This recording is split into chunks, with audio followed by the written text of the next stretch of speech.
आमच्या तिकडे आहे ना, रस्त्याच्या कडेला असे 2-2, 4-4 कुत्रे बसते.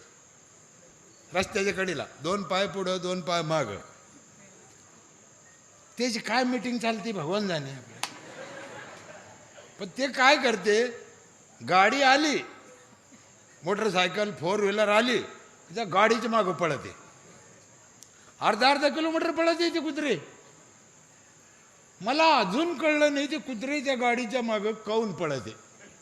त्याला काय शिवाजी पुरस्कार असतो का, डॉक्टर बाबासाहेब आंबेडकर पुरस्कार असतो का? मग काय त्या कुत्रे मागं लागायचं कारण काय असं? खूप विचार केला, मला काही उत्तर सापडलं नाही. पण त्याच्यातून चौधरी साहेब मला एक शिकायला मिळालं. काय शिकायला मिळालं? किती कुत्रे गाडीच्या मागं लागले म्हणून गाडीवाल्यानं कधी गाडी उभा करून कुत्र्याला विचारलं का, भाऊ तुमचा काय प्रॉब्लेम आहे का? त्याला विचारायचं. असे कुत्रे पळते पळते थांबते आणि उजून येऊन बसते. त्यांच्या नादी लागायचं. आणि असे 2-4 कुत्रे दर गावात असतेच असते. आता त्याला काय करणार, त्याला असते. ते देवानं पाठवलेले, तुम्ही आम्ही थोडी खंडोबा येतो.